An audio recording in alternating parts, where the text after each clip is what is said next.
First preseason game is in the books, and I think the biggest thing is, well, actually two things. So I don't think we had any major injuries coming out, which is great. And two, we got jokes.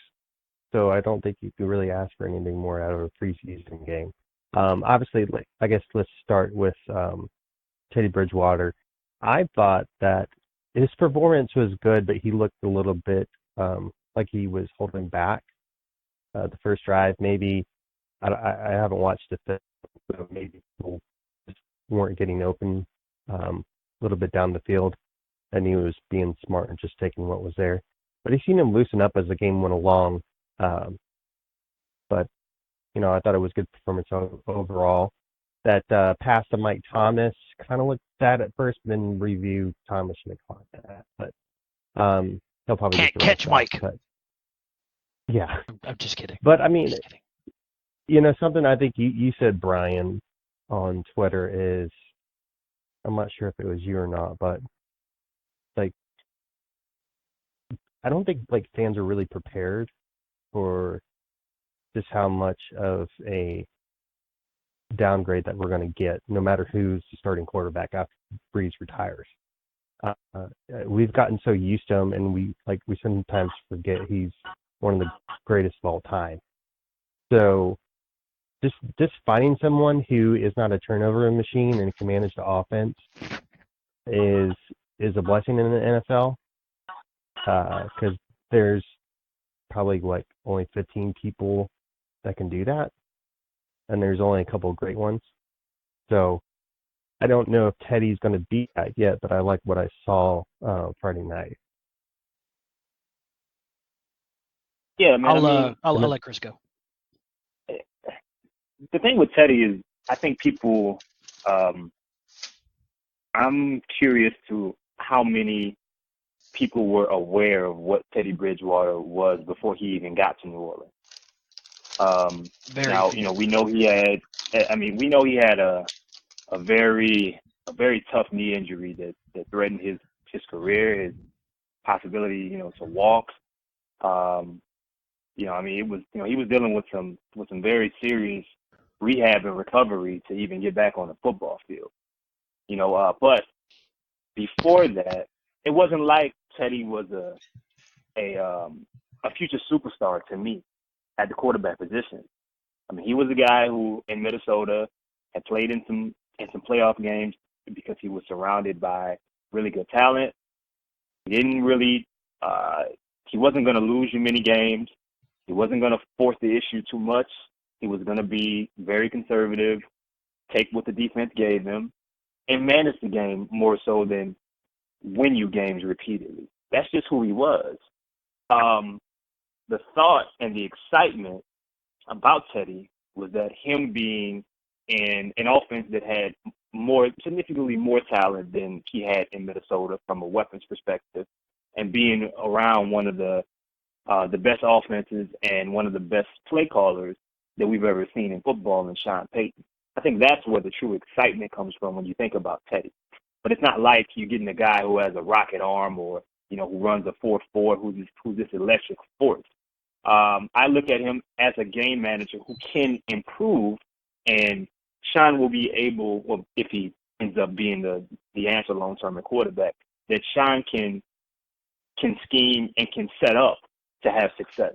But, I don't think we're looking at a guy that's going to be a Pro Bowler, per se. And that's okay. You got to, I hope that we accept him for what he is. And I think Friday's game against Minnesota was a pretty good showing of what you're getting. And, a guy who's going to make short intermediate throws, will take a risk every now and then, and isn't really going to turn the ball over too much, and that should be fine. I think one point that I know for sure you did say, Brian, was that the biggest difference isn't going to have to come from Teddy and the guys around him. It's going to come from the front office, right? Because you're going to have to put more guys that can do things with the football after he gets it to you than you would say with Drew, because Drew is able to manipulate defenses so well. He's able to see things before they happen. He will be aggressive and force the issue with aim. And he's one of the best to ever do it.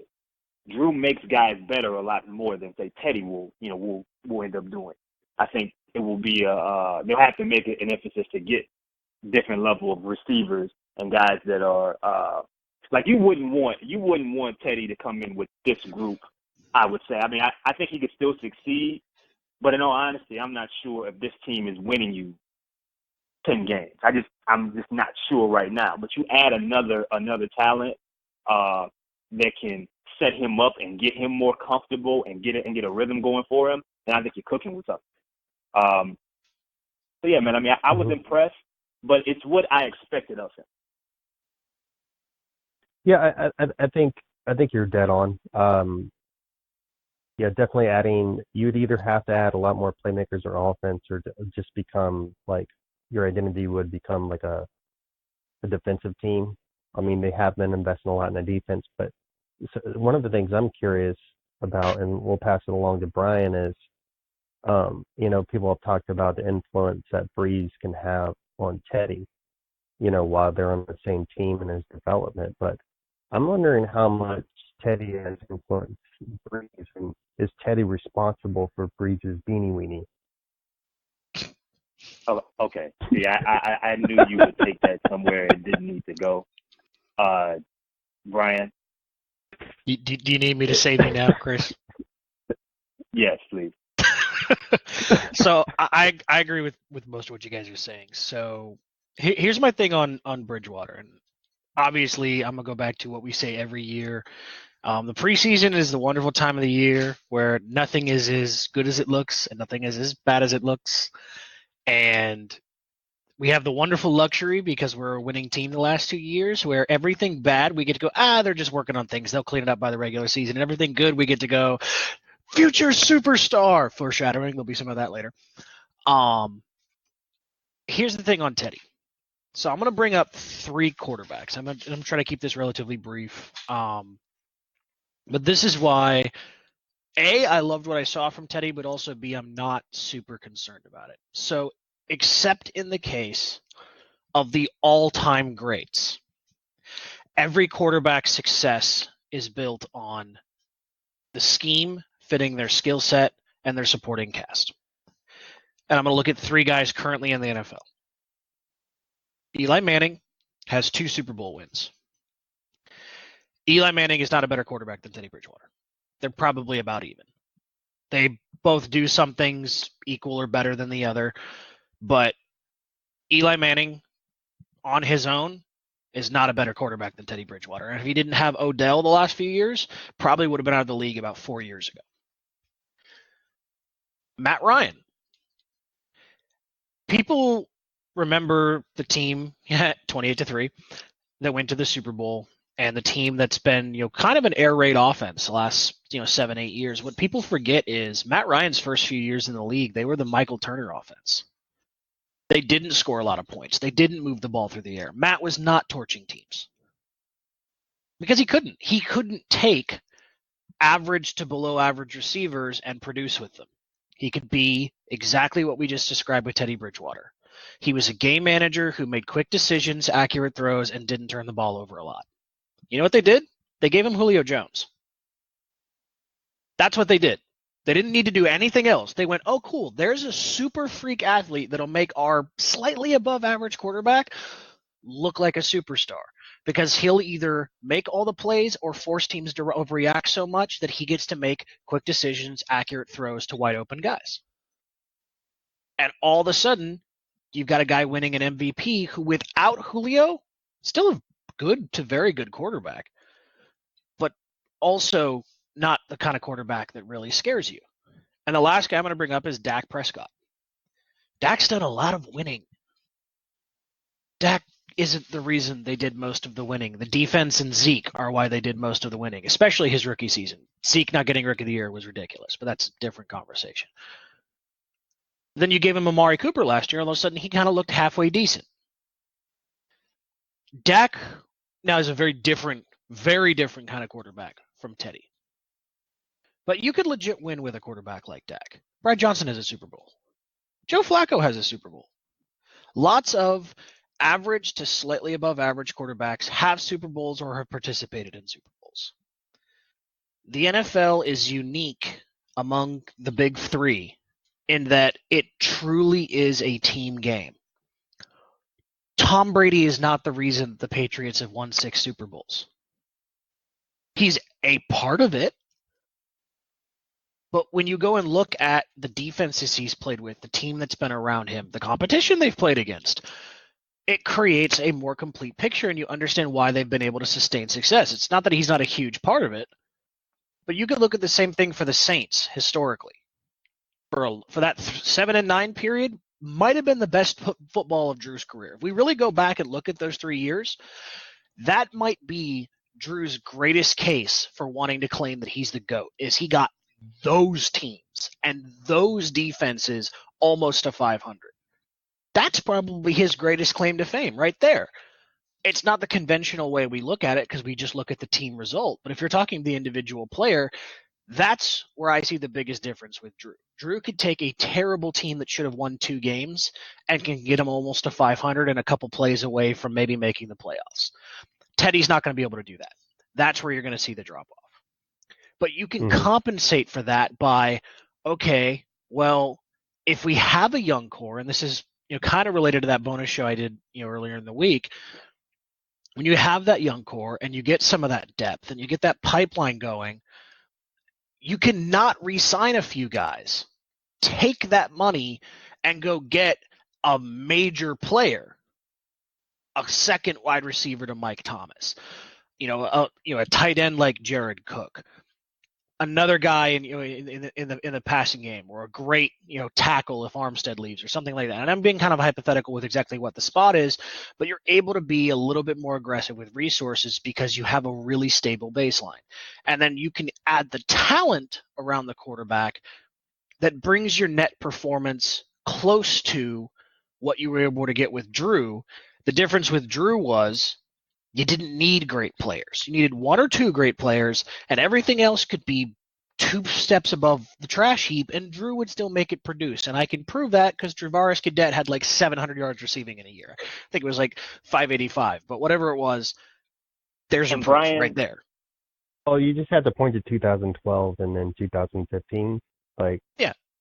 And Brian, one thing that points really well in that trajectory that you're going towards is, you can make an argument that this team going forward with the roster that they've built is better set from a salary cap perspective for a guy like Teddy Bridgewater, that they don't have to pay top tier money because of all the other guys that they're going to have to pay, right? You're going to have to pay Ramczyk very soon. You're going to have to pay Marshawn. You're going to have to pay Kamara. You just paid Mike. They're going to have to make some decisions and pay some elite money to some elite players very, very soon. And there'll be someone else that will pop up, and that's outside of whatever outside additions that they add. It's very difficult to do that when you have an all-time elite quarterback that you have to pay top 5, top 3, top 2 money. Drew isn't getting – he's not going to be getting paid if he does last outside of this year. I'm assuming he won't get – he'll do similar to what Tom Brady has done or somewhere close to that. He'll take somewhat of a pay cut. But, look at Aaron Rodgers for example, and some of the issues that they've had over there. And some of that is, because of the way that they have historically been in Green Bay, not going through free agency to really add, mostly going through the draft, so on and so forth, and making trades. But that's a perfect example. You're paying someone like that. You get a couple other guys that you can pay, and then you kind of cap that. Aaron Rodgers has to make the best that he can with limited talent. With this team, it's going to be very difficult to do that. When has Aaron Rodgers ever had limited talent at the skill positions around him? Like, well, I mean, if you're looking at, well, I mean, it's not like Devontae Adams was a can't miss talent coming out of college. No, but he was a first or a second round pick. It's not like he was a seventh round UDFA scrub. I'm not. Well, I mean, but okay, Rodgers inherited a NFC Championship game team. Like, we're not going to start the Aaron has spoiled riches conversation. Who was he had at running back? Aaron Jones was his goddamn running back last year. Aaron Jones. Tell me about Aaron Jones. Other than Mark Ingram, he's probably better than most of the backs that we've had. Oh my God! Aaron Jones comes from a really good family. I'm not counting any Kamara. Aaron Jones slander. Oh my God! Oh, okay. What about Mike McCarthy? No. You actually just brought me to the last point I wanted to make on Bridgewater. So thank you for bringing up Aaron Rodgers and the pathetic performance he's had with loaded teams. Brian. No, he's had loaded teams and he's done nothing. He's the most overhyped quarterback in the fucking league. He won one Super Bowl with loaded teams. That's bad, Brian. He chokes in the playoffs. Brian. He's overrated. Okay. It's enough. Okay. Okay. That's your opinion. No, it's a complete fact. He's played terrible in the playoffs. It's not a fact. That's your opinion, Brian. It doesn't make it a fact. The 15-1 team scored like 16 points in the playoffs. That's perfectly and it was fine. all on him. Bad throws, bad reads, junkyard football doesn't go through his progressions. Okay. Why are you so angry? Because, and you're right, I don't like Aaron Rodgers, but I hate the media hype acting like he's the greatest quarterback ever a lot more. He might be the greatest talent. He ain't the greatest quarterback. I didn't say you said that. But I said people said that. He's had tons of talent around him. Tons of talent around him. Tons of talent. I think what I need to do right now is let me finish what I was going to say about Bridgewater. Fuck Aaron Rodgers and his terrible mustache and his hatred of his family. That's so personal. I didn't put it in the news. Continue. What you're talking about there, though, with the Rodgers thing and his running backs and all that, that actually does tie into why I'm a lot less worried about Teddy Bridgewater. You know who Aaron Rodgers had? He had Mike McCarthy. Mike McCarthy was a terrible offensive mind. The scheme they ran was basically everybody go win one-on-one and Aaron will hit you. They didn't run route trees to get guys open. They didn't accentuate player strengths. They just went, hey, Aaron, go play backyard football. And you're so talented, you can get away with it. That's bad coaching. The advantage that a Teddy Bridgewater has is you have Sean Payton and Steve Smith, who's not only one of the most vocal, but one of the best receivers this game has seen, and one of the most honest guys, has said multiple times on air, said it about himself too, except for the all-time greats. Scheme makes stars. Steve Smith say everybody is a system player, except for a few guys in the history of the game. Everyone is a system player. And some coaches are able to create systems that make guys look like stars who aren't. Look what Kyle Shanahan did with Matt Ryan. Matt Ryan looked like Drew Brees for that 1 year. Still didn't put up Drew Brees numbers, but got really, really close. He's not close to Drew Brees. That's great scheme. That's great coaching. Problem is, Teddy Bridgewater has Sean Payton, which is Kyle Shanahan on steroids with a Super Bowl ring, who didn't give up a 28-3 lead. Yeah, Sean Payton is the piece of this that I don't think has been talked about enough with the Teddy Bridgewater stuff, and here's the biggest reason why. Sean Payton had Luke McCown lighting up the Panthers when they were the best defense in the NFL. Sean Payton made Kerry Collins look like an NFL quarterback at one point. Sean Payton, previous to working with Sean Payton, Drew Brees was not Drew Brees. He showed some of the elements of what would eventually make him one of the three greatest quarterbacks in the history of the game. But he didn't start there. If people want to tell me a guy who has great accuracy, great touch, good feet, and a strong enough arm The only question is, does he have the mental strength to handle the scheme and execute it? Because we know Sean will change the way he calls the game and the way he builds things to fit Teddy's talents. But what Teddy showed us in that first game, it's just a glimpse, but it backs up what we've seen from him historically, shows the ability to execute with Peyton. Like we've all said, you need the better playmakers around him. He's not going to be able to take Keith Kirkwood and make him look like a really good player. Now, Keith could come out and be a guy. We don't know yet. But at the time when Drew was doing it last year, and the game against Atlanta where he throws 4 touchdowns to 4 different guys, and he throws to like 3 undrafted guys in the same game, one of whom is trash, and we'll talk about later. Like, Teddy's not going to do that. Only maybe 2 or 3 quarterbacks ever can do that consistently. But we're not going to ask Teddy to do that. We just signed Mike to the biggest money we've ever played to a skill position player, and Mike's worth it. But here's the last piece, and then we'll move on to another topic. I hate bad analysis. We all know how much I rant about how much I hate bad analysis. If one play in that game goes different, all of this talk on Twitter and Facebook and social media and all that stuff about Teddy is a completely different conversation. If Mike catches that touchdown, we're talking about how Teddy Bridgewater threw for 150 yards and 2 touchdowns and a half. He looked amazing. He was so accurate. He was so poised. Because so many fans nowadays just look at the fantasy football numbers. And that's all they look at. So if Mike catches that ball, all of a sudden it's 150 yards and 2 touchdowns and Teddy's the GOAT. That's stupid analysis. Teddy put the ball in the right spot. Teddy made some of the right reads. Now, he missed a couple of reads. That happens.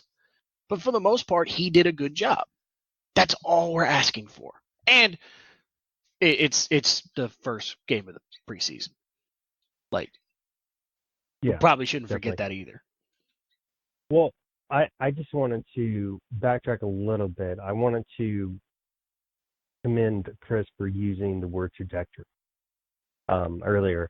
And speaking of trajectory, did you guys see the trajectory of the ball that flew out of Dan Arnold's hand? You mean off his knee? On that pick six? Was it his knee? Hey, Chris, defend your boy. Seamless. Defend your boy. Listen, man. And then we'll talk about somebody else directly after this. I think you know who it is, but I'll keep it a secret for now. It's obvious that Dan Arnold's issues, to me, don't have much to do with what he can provide as an athlete and how he understands the game. I really think the kid just lacks confidence. I mean, I've never, it's funny, right? Because Amir Abdullah, the running back for the Minnesota Vikings, he dropped the ball in the game. And it made me think about him, in a small way as he was running up and down the field. And I remember when he was in Detroit, he was supposed to be, the next, one of their better casted running backs going forward. He was supposed to be a complete stud and couldn't get out of his own way.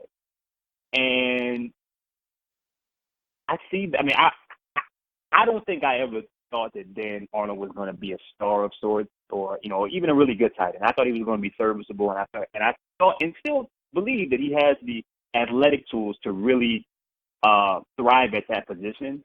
Man, it's hard watching him, melt in some place. He makes a good play in practice. He'll follow it up with a drop. He scores a touchdown in this game. Follows it up with just, I don't know what you call that, man. It's not a fumble. Sabotage. And he almost dropped the catch for the touchdown. Yeah, it's just between him not having hands and not having confidence, it really sucks, man. Do you think he doesn't have confidence because he knows he doesn't have hands? Well, do you guys remember the character's name in Little Giants that couldn't catch the ball? I don't know if I ever saw that. I've never seen Little Giants. Nope. I've never seen Little Giants. Really? No, I actually Okay. have seen Little Giants, but I never sat there and watched it. Sorry. Okay, after we need to set up a time to we can all watch it. No, at the we will same not. time live. We will not. Yeah, We will I not. don't like children, so that's probably gonna be a no from me, dog. Yeah. Okay, what I'll do is I'll overdub all their voices with the dog voices. Oh my god! Yes, you know, if you put in enough effort to redub over all the voices, I will watch it. I will hate watch it just to validate the amount of effort you put in. If I ever hit rock bottom, I know what I'm doing. Well, speaking Okay. of rock bottom, let's go back to Dan Arnold. Okay, well played. It's hard to watch, man, because I see traits on him that I really like, man. I think his body control is underrated. I think his leaping ability is damn good for his size. The kid can run and he can get open. But when it's time to make a play, the play in which the Saints have seen guys make from the plays Billy Miller made, okay? Who Billy Miller was a very underrated tight end back in his day. He was a precursor to Jimmy Graham. You know, the plays Dan Thomas made. You know, man, it's tough watching a kid with all the athletic tools just not being able to get out of his own way. And who knows, man, maybe game 2, game 3, you know, he ends up making some of these plays because I mean the space is there for him to be the third tight end. I don't know what's going on with Alizé Mack, but I know he was dealing with some injuries and some other things. The space is there for him to be the third tight end, but if he's going to cough up the ball, he's going to cough up a roster spot with it. There's a place for him in this offense. Well, it's on the team. The unfortunate thing for him, I mean, he's a good guy, but his hands are broken, and it's hard out here for a gimp. I'm so sorry. Wait, what? Shaking my head right now. Okay, you guys can hang up on this if you want. I agree with what you're saying on Dan Arnold, Chris. He has every trait that you want in a player at that position, except for the most important trait: hands. So we always hear about the guys who used to be like Marshawn was one of these guy who was a wide receiver in high school. Even a lot of times guys who are wide receivers going into college and then convert over to defensive back because they can't catch. Well, he was a giant wide receiver who couldn't catch. And there aren't a lot of 6'4", 6'5" corners who don't run, slower than a 4.5. And at his size, he's fast. So instead of converting to corner, he tried to convert to tight end because he's got the frame and the ability to run and a lot of the attributes, but that old bugaboo of why he wasn't a very good wide receiver, it's still rearing its head. Dude can't catch. He just doesn't have very good hands. Now, he'll make some good plays because he's a good athlete. It's not like he's just complete trash. But he's also going to make a lot of mistakes, have a lot of really bad plays. And the types of plays that he can't afford to have, like the one kind of play he absolutely cannot afford to have a mistake on, is the type of play he had on Friday. That is a routine catch. That is an easy pitch and catch, secure the ball, run 3 yards upfield, first down play. That is the routine of the routine. This dude needs the ball like he's George St. Pierre. Right into the defender's hands. Now, I think Chris is right. I think at this point, his confidence issues are making him that much worse. But he didn't have good hands in the first place. And concentration and hand-eye coordination and all that is a part of talent. And he's got all of the other tools. But for this position, an unreliable tight end is a bad tight end. Now, he might make the roster because, A, Sean loves him. And we've seen what happens with Sean and loving players that aren't very good. Family, what's Word, up, baby? Lulu. word up to that guy over in Detroit. But if Alize Mack comes back and makes a couple of plays in a game and shows the same type of athleticism and ability, but actually catches the damn football, I wouldn't be surprised if he gets it. But also, there's that other kid, and I'm brain farting his name, but he AJ came Derby. in. Yeah, Derby. I mean, he made a couple of plays in the game. He's made a couple of plays in practice. Similar frame, similar athleticism. It's not that hard to lose your spot, even when the coach loves you, if you try to give it away. And that's really the issue with Dan Arnold. This dude is trying to give away a roster spot because he's not just not making plays, he's making terrible plays. He cannot afford one more mistake like that. Well, I think another player in the roster that's trying and not succeeding is little Jordan Humphreys. I think he's trying not to show his greatness too soon, but he messed up, man. He messed up Friday night. And Chris, I know you're gonna poo-poo this, and I'm gonna let you have your moment. But you gotta give him credit for that nice little in and out at the end of the run. He went beast mode, and but don't this guy's flying away 10 yards off of it. Don't you dare! We're gonna call it the Lil Quake. The Lil Quake. That's what it's gonna be.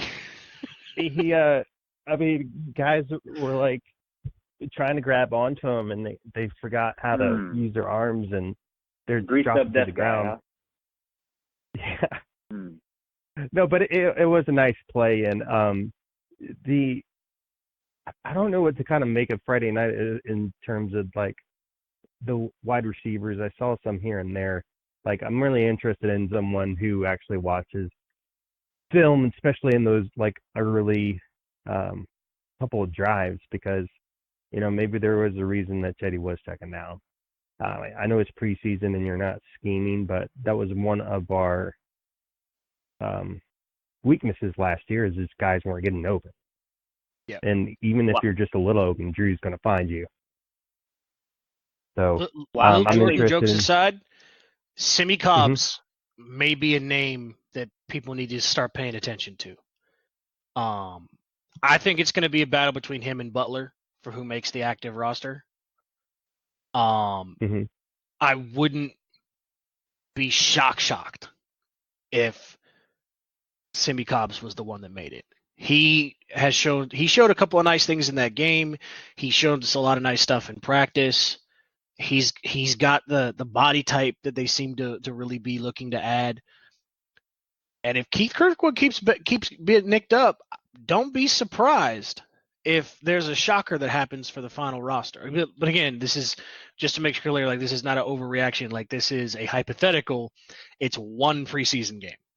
Like, I'm not saying, oh, this is going to happen because the guy made 2 plays, but he's been trending some nice stuff, and he's got some very interesting upside. I mean, honestly, if I had to make like a call at the position right now, like, I cannot really give you a top 5. Like, it's that convoluted for me. And it's really going to come down to these like last 3 preseason games. Like, you got to see someone who's consistently doing it week in and week out, and just let them have it. But right now, I really honestly couldn't tell you what's going to happen. Really, just outside of Michael Thomas, it's that murky for me. Go ahead, Chris. Sorry. But I mean, I wouldn't throw Cyril Grayson out of the mix either. That was. I was impressed by. I think he's going for the 6th spot, but yeah, I think he's got to win it as a returner who can receive. Yeah, he showed some nice stuff. Him and Harris both. So, yeah, I mean, we're gonna have to see how this thing develops. I'm not gonna shit on little Jordan Humphrey, okay? I mean, he did what they're going to need him to do, which is work out of the slot and work after the catch. And and it's cool to when you turn on his college film, that's what he did, and it's very nice to see in his first live game action of any sort. That's exactly what he did, and he got in the end zone. That's good to see, Thank you. that's what, and that's what Sean Payton is gonna want to see going forward. So I'm happy for the kid. I'm still not, ready to write any articles about him or call him, the next dread-headed sensation out of the Spoilers. I'm not ready to do it yet. It's not gonna happen. But His nickname I could be think Judge Dredd. We can have some fun with this. Oh, that's really good. Hey, when you are ready to write that, let me know that. I'm not. It's not. I'll retweet it like a lot, like every day. But I mean, right now, with it not being an overload of elite talent at that position, I mean, we talked about it a couple of weeks ago. Right now, if you are where you are supposed to be at, if you can understand the offense, if you make plays when your name is called and you don't turn over the football, you're going to have a good chance at making the team and making some plays once the season starts. So once Butler comes back, I think we'll get a better idea, and we'll get to kind of see things and target that position from top to bottom. We know what Mike's going to give us. We know that Ted Ginn is still going to have a role in the offense, but I mean, pretty much after that, especially with Kirkwood being banged up, and we know he had some injury issues last year as well. I mean, man, after that, at the wideout position, you can argue that a lot of that stuff is up for grabs. So yeah, I mean, and we saw Rashard Matthews ended up leaving the team, so that's another body down. So guys are gonna have an opportunity to really make some things happen these next few weeks in training camp and these preseason games. And yeah, man, I mean, I'm excited to see what happens because I do think that there is some talent there between those guys. Just a matter of who's going to make the plays at the right time and not get rid of the football. What I thought was interesting, kind of switching to the other side of the football, there's not a lot of positives to talk about. I didn't really see any great individual performances on defense. But the thing I took away is, I know they're not scheming, but remember two plays in particular where one was a touchdown and the other one I can't remember the result of it. But you had P.J. Williams and Patrick Robinson both playing the outside corner at times, and it's such a kind of a reminder of like how the slot corner is like just a different skill set. Because they, obviously Patrick Robinson missed almost the entirety of last year, but PJ kind of came into his own as a slot corner last year, and they just really looked bad and out of place on the outside. I know for some reason, they were having turf issues, not just the defense, but offense were having some trouble with their footing and stuff. So yeah, I read something about that. Like a new turf gets put in, and it just hasn't been broken in yet, and so it's a little. Yeah. It's a little not great. It's not all bad. Yeah, it's not all bad play or bad technique or anything like that, but you definitely saw the difference. And I don't know. I mean, I can't really think about anybody off the top of my head. Maybe Von Bell. I mean, but it's not like Von Bell was making plays. He was just playing good. But I can't really think of anybody that stood out on defense because I was sitting here thinking, man, we haven't talked about the defense yet. We've just been talking about the offense, but. I mean, honestly, it's for a good reason. They didn't end up with any turnovers they didn't sack any of the quarterbacks that came out from Minnesota. I mean, it wasn't much that stood out. There were a couple pass deflections, and a lot of people. I mean, the biggest issue that I saw for most of the fans that were watching was that first drive, because that's what most of us will pay attention to as the casual fan. You just want to see the guys that are going to be out there in week one. A good majority of them, you want to see how they look. It's your first time seeing football in over 6 months. So that Eli Apple play where he lost the ball in the lights but was right there in position to make a play. Yeah, I mean, and we know how much of this game is about momentum and confidence and things is going your way. If Eli's able to find that ball, I mean, it was a similar. It wasn't the same play that happened where he had his interception against Carolina, where he was able to find the ball and gather an interception. last season at the end of the year. But if he turns around and is able to track the football, that's an easy interception for him. And maybe things are completely different. If the pass rush is able to get to Kirk Cousins before he's even to get rid of that football, as they did create the pressure, we're probably talking about something different. Same type of situation. I just hope that no one is really overreacting just yet about anything that we saw so far. I'd like to wait until week 2 and week 3 and hope we get a better glimpse of what this team is going to look like. They struggled last year in preseason as well, and we saw that some of that carried over to those first couple weeks, just like it did the year before. Yeah, it definitely can. I mean, it's the kind of the classic example, but we all remember in 2011, we sacked Alex Smith like 8 times in the preseason. Mm-hmm. We were like, and then they absolutely tore Greg Williams' ass up in the playoffs. Mm-hmm. Fuck that motherfucker one more time. They gave us the shocker. They really did, and we're moving on. Okay. God damn it, Patrick.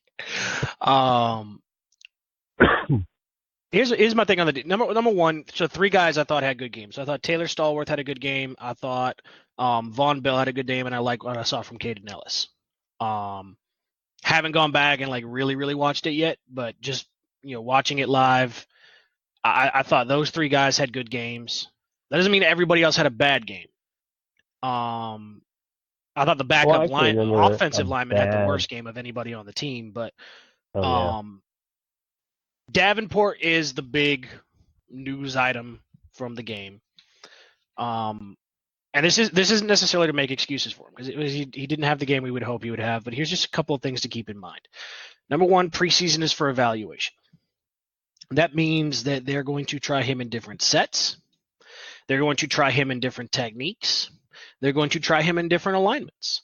A, to see if he's comfortable with them. B, to see if he can execute them. And C, to see if he makes mistakes, so that now when we go to practice, we can spend practice correcting the technical errors so that he can get better at the things he struggles with. So in preseason, you don't always have a guy, hey, you're really, really good at this, go do that. You go, hey, you're not very good at this, I'm going to have you do that. So you get live game reps trying to do that. And then when you come back, I'm going to correct you and help you get better at doing that, because these games don't matter from a wins-losses perspective, but they do matter from a development coaching perspective. So I'm not gonna shit all over him. I'm not gonna praise him either. If he comes out in the second preseason game, has 4 sacks, I'm not gonna be, oh my God, 92 sack season, suck it, Smith. That's not gonna happen. It's the preseason. It's there for evaluation. Suck it, Smith? Bruce Smith. Oh, okay, all right. Yeah, I'm like, who's all-time sack leader? Okay. No. I know who Bruce Smith is, but I mean, when you just said Smith out of nowhere, I mean. No. That's fair. I should have said Bruce. Could have been Sam Smith, and that could have went a different way. But okay, continue. Fair, very fair, very fair, very fair. Classic error on my part. But also being fair to him, he got double teamed a good amount. Now he got put on his butt a couple of times. A couple of those. Actually, a lot of those was technical issues. I actually thought his get off was a lot better in that game, in the 20 snaps he played, than it was last year. He looked more comfortable coming out of a 3-point stance than he did last year, but he still doesn't look comfortable with it. And this is the best time to try to help him get comfortable with it, because during the regular season, you can have him come out of a 2-point stance most of the time and mostly be okay, but it's going to limit some of the things you can do. But if he can start getting comfortable coming out of a 3-point stance, and you can line him up and you can set him down, you can move him around, you really start being able to take advantage of those gifts and tools that he has. And this is the time when you're supposed to do that development work.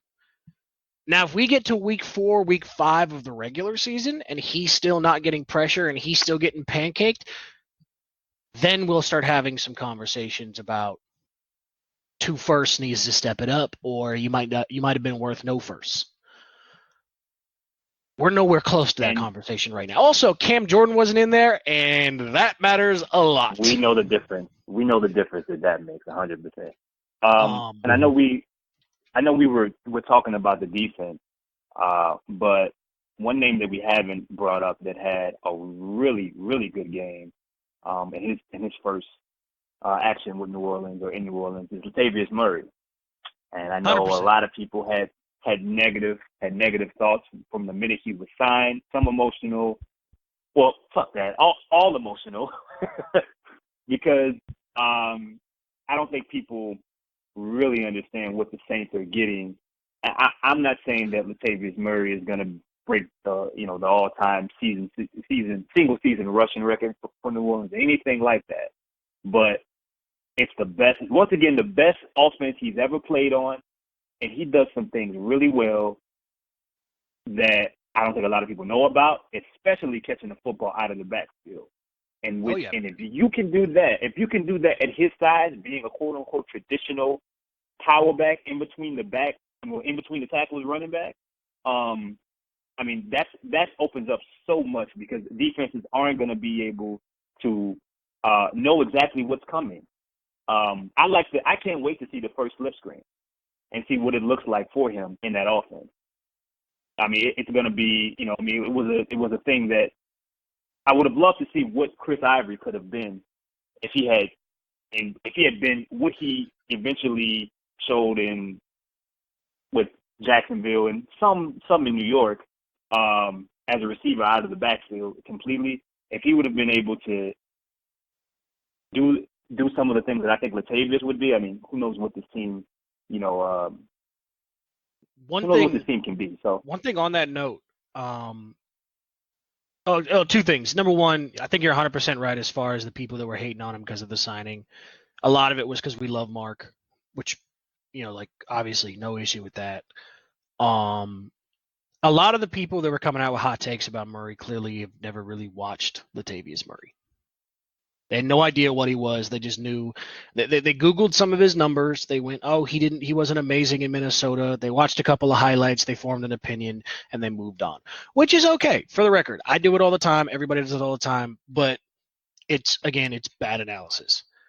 One thing I really saw in that of all the stuff he did, the thing that I saw that really impressed me the most was the amount of wiggle in confined spaces that he showed. He did some moves a couple of times where he made 2 or 3 cuts within a very small space to get some extra yardage and to make some guys miss.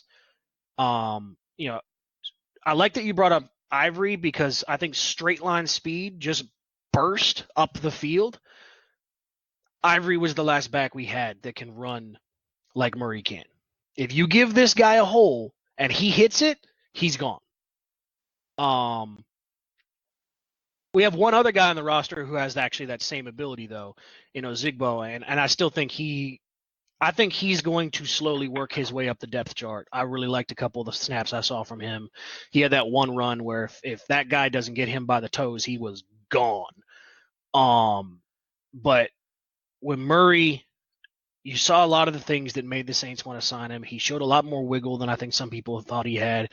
But also, I've seen this working its way through Twitter. There's some people talking about, well, he runs upright, and that's going to make him a bust for the Saints. Eric Dickerson ran upright. Adrian Peterson, who might be the greatest running back ever, ran upright. Mm-hmm. Steven Jackson ran upright. You know what all these running backs had in common? They're strong and they're tall. A lot of taller backs run upright. Now, number one, it's Eddie more George. ergonomic. Yeah, Eddie George. Especially running backs who have sprinter speed, who are taller, tend to run upright because when they run leaned forward, your balance is shot to shit. You have no lateral agility at all. When you let your head get over your feet, you have no lateral agility. And because I'm contractually obligated to make one reference every podcast, if anyone's ever seen Boogie Cousins drive, there's a reason why he can't move once he starts going downhill, and it's because his head gets over his feet. That means he's going to run you the hell over, and he's going to get where he wants to go, but you sacrifice agility for doing that, especially when you're taller. When you're a shorter back, you can run with more of that Mark Ingram style, where your knees are a little bit bent, you're a little bit hunched, and you're making quick hop moves, and you're kind of working your way through traffic. But it's a different style. running upright for a bigger guy isn't a problem because you're bigger. You can shed those hits differently than a smaller bat can. Mm-hmm.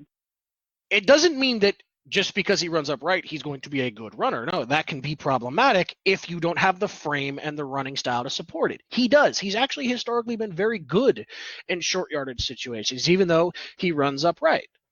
And it's because he's able to use that height to get leverage, to drive down on someone when you're trying to get that extra yard. And because of that, you get that extra yard. Now, you're not going to get 5, but you're not looking for 5 in that scenario. And when he's getting out into open space and letting that sprinter speed take over, you want that upright running style because it lets you get up to speed faster. One isn't better than the other, but you need to move in ways that fit your frame and fit your skill set.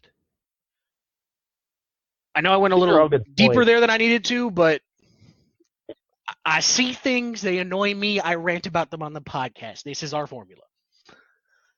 No, that's perfectly fine. Those are all really good points, but are we like underplaying his thickness though? Oh, 2 C's. From what perspective, sir?